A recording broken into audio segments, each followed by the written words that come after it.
there are a lot of entrepreneurs and business owners in this Abraham crowd, and I'm definitely one of them. And how do we take the advice that you give, and how do we take like myself personally, how do I take my business to a level of financial and creative success as big as Richard Branson's Virgin or Steve Jobs of Apple? Now, I mean that in the sense of big meaning the ability to take my big ideas and to make them happen. Well, you're on the right track already when you put the emphasis on the idea. Because if the idea is satisfying to you, it's we offer this analogy, and we think it's such a good one. And so often our physical friends don't quite hear it in the way that we mean it. But it really applies here, so we're going to go for it again. And that is, when you're on a journey to some place more pleasing to you that you want to be, most of the time that you are on your journey, you're not there. And yet the idea of moving toward it makes wherever you are a pleasing experience. Okay. So it's about that. It's about recognizing that you're not ever going to get to where you're going, because as fast as you get there, there's going to be something else that you want that is out there. So you might as well just start being really incredibly satisfied and appreciative and blessed and worthy. You want to use the word fortunate. You want to acknowledge how fortunate you are about where you are. You want to praise yourself about all the distance that you've traveled to be here, and you want to feel appreciation for all of the components that are there with you now, and eagerness about how much more is coming.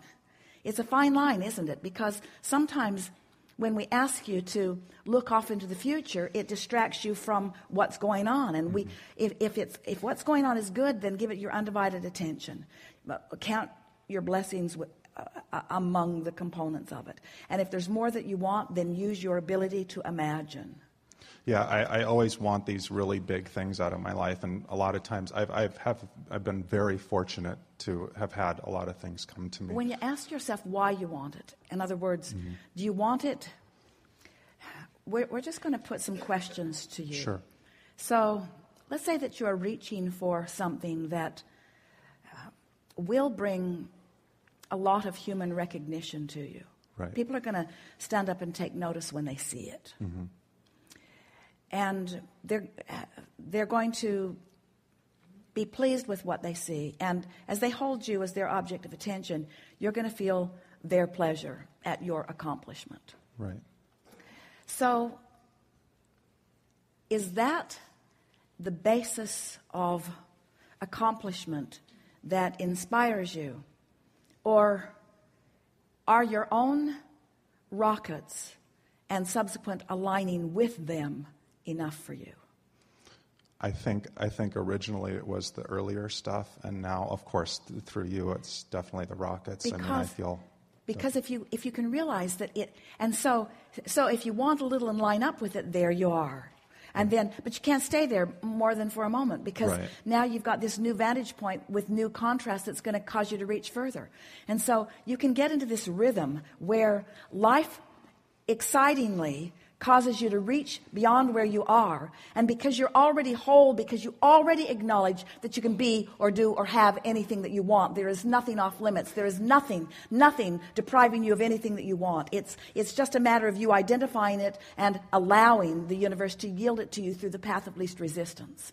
So now it becomes a life process of eagerly sifting for the express purpose of finding something that is beyond where you are, so that you can have the exhilarating experience of moving from where you are to that, you see. Right. Not for the experience of accomplishing it so that you can stand back and shine a spotlight on it and others can revere you in your greatness as they compare you to their greatness or less than greatness, but because the movement of the energy is what life itself is. So then, here you are in this physical body, knowing that there is potential for so much more, and yet you are perfect where you stand.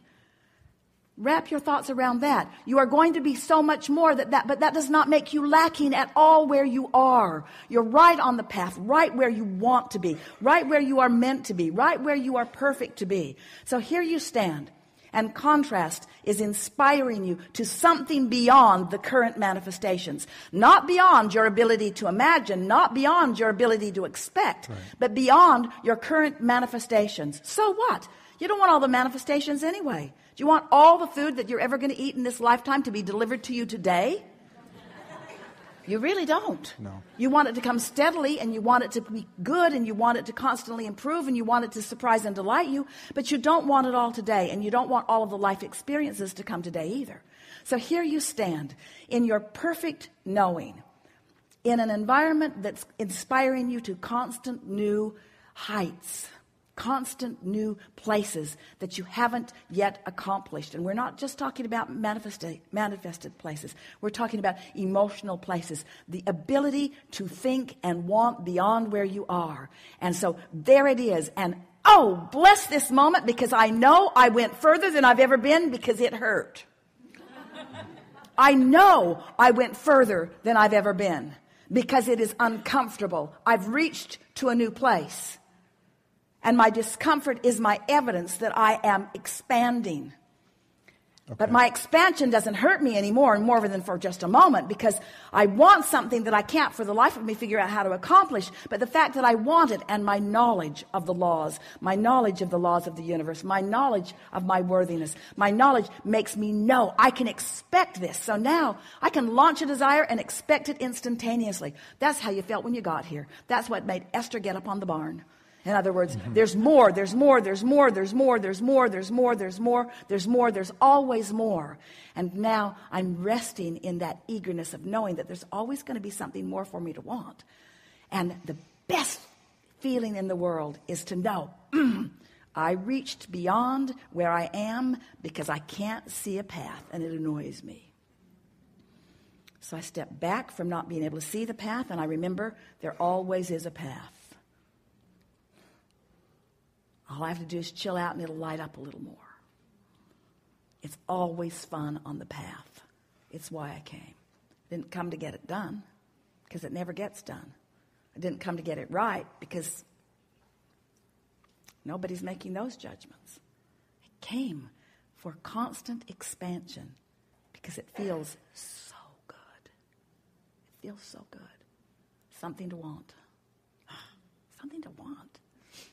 Something to want. I have no clue how to get it. Damn. Something to want. New into the universe. Certainly new to me. Something to want. How am I going to get it? I don't know. I don't know. I haven't been here before. Never felt like this before. Feels good. I can feel the expansion of the universe. I can feel Source within me. Oh, I'm starting to get a feeling of how Source feels about this. They're excited about it. They don't have any rent to pay. Right, yeah. Thank you. And I just have a real quick one about technology. And this kind of came to me the other night, but can technology, will it ever, it's technology is itself seeming to get smarter and smarter and smarter and smarter. Is technology evolving to the point where it actually can be conscious itself?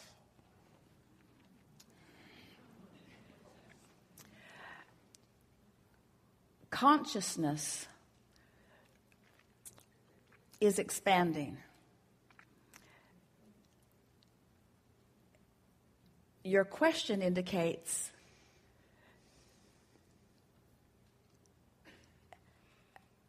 an unintentional limitation that you're placing on consciousness. In other words, if you call technology consciousness, because every thought that's ever been thought still exists. Right. And so, can technology expand beyond human intention? Mm-hmm. Yeah. Okay. Just like the Earth spins in its orbit beyond human awareness.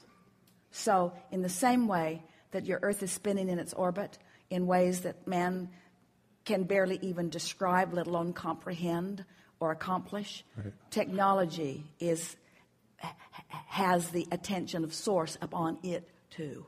Okay. That's perfect. Thank you so much. There is a momentum that has always been and will always be. And humans are not the only thinkers about the well-being of this planet. Mm-hmm. So source takes the contrast that humans are living, and those geniuses who are involved in technology are putting all kinds of things into a vortex that they are not yet reaping the benefit of, because they're asking for things not imagined, and they're asking for things not understood, and they're asking for things that they're vibrationally not up to speed with. But source is vibrationally up to speed with them and focused upon them. And when those breakthroughs happen, when every now and again a Steve Jobs or a somebody like him who has the ability to stay general enough to believe in the process even though he doesn't have the details of it, creates a nucleus or an environment that is supportive of that motion forward, and then source, through the path of least resistance, finds an outlet for you to experience the benefit of your collective desires.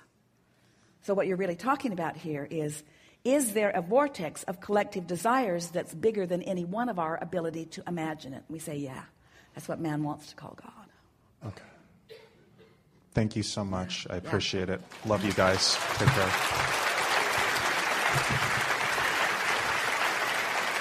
Good time for a segment of refreshment.